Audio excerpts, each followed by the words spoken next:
وعلیکم السلام. حضور سسٹر خدیجہ جو انڈونیشیا سے ہیں، ان کا ایک سوال ہے اگر حضور کی اجازت. وہ کہتی ہیں کہ ایک مسلمان لڑکی نے ایک عیسائی لڑکے سے چرچ میں شادی کی اور کچھ عرصے بعد ان کی پھر علیحدگی ہو گئی. اس کے بعد اس لڑکی نے دوبارہ بیعت کی اور لڑکا بھی مسلمان ہو گیا اور وہ قاضی کے پاس گئے کہ ہمارا دوبارہ نکاح کرا دیں، تو انہوں نے کہا کہ تمہارا نکاح قائم ہے، ختم نہیں ہوا. تو اس سلسلے میں اسلامی پوزیشن کیا ہے؟ اسلامی پوزیشن یہ ہے کہ ایک مسلمان لڑکی کو قرآن کریم غیر مسلم سے نکاح کی اجازت نہیں دیتا. اس لیے وہ لڑکا تو مسلمان ہوا کہ نہیں، یہ لڑکی غیر مسلم ہو گئی جس نے قرآن کی تعلیم کے خلاف ایک غیر مسلم سے شادی کی ہے. اور غیر مسلموں کی شادیاں قانونی طور پر تسلیم کی جاتی ہیں. اس لیے مذہب کا معاملہ بیچ میں اتفاقی آیا ہے. ایک اسلام کی نافرمان لڑکی نے ایک شادی کی، اس کی شادی دنیا کے قوانین کے مطابق درست ہے اور اس کی اولاد جائز ہوگی. جماعت احمدیہ اس معاملے میں ایسے فتوے نہیں دیتی کہ ایسی لڑکیاں جنہوں نے اسلام کی قدروں کو چھوڑ کر شادی کی ہے ان کی اولاد نعوذ باللہ بلد الحرام ہے. ہمارا یہ موقف ہے کہ مذہبی لحاظ سے اس کی غلطی کی سزا اسے خدا دے گا.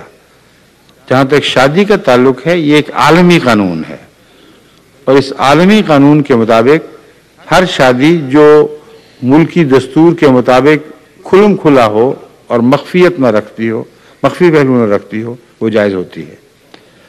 اگر یہ درست غلط ہوتا، یہ اصول غلط ہوتا، تو آن حضرت صلی اللہ علیہ وآلہ وسلم کے زمانے میں جتنے مشرک جوڑے مسلمان ہوئے تھے سب کا نکاح دہرایا جاتا. کسی کا نکاح نہیں دہرایا گیا.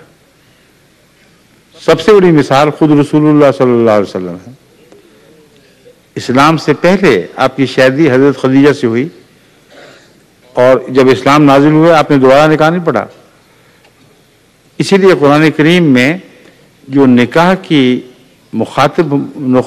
کے تعلق میں مخاطب کرنے والی آیات ہیں، ان میں سے سب سے پہلی آیت جو نکاح پہ پڑھی جاتی ہے اس میں دین کا نام ہی نہیں لیا جاتا. حضرت صلی اللہ علیہ وآلہ وسلم نے نکاح کی جو آیات منتخب فرمائیں ان میں پہلی آیت آپ یہ پڑھا کرتے تھے، اعوذ باللہ من الشیطان الرجیم، بسم اللہ، یا ایھا الناس اتقوا ربکم الذی خلقکم من نفس واحدۃ وخلق منها زوجها وبث منہما رجالا کثیرا ونساء واتقوا اللہ الذی تساءلون بہ والارحام. اس ساری آیت میں کہیں مسلمان ہونے کا، اس کے عیسائی ہونے کا، یہودی ہونے کا، کسی مذہب کا ذکر تک نہیں ملتا. مخاطب کون ہے؟ یا ایھا الناس، اے بنی نوع انسان.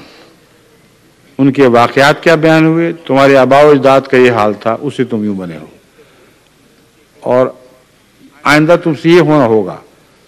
تم اللہ کا تقوی اختیار کرو، مسلمان ہونے کی وجہ سے نہیں بلکہ اس لیے کہ رحمی معاملات میں تم اللہ سے التجائیں کرتے ہو اور تساءلون بہ والارحام.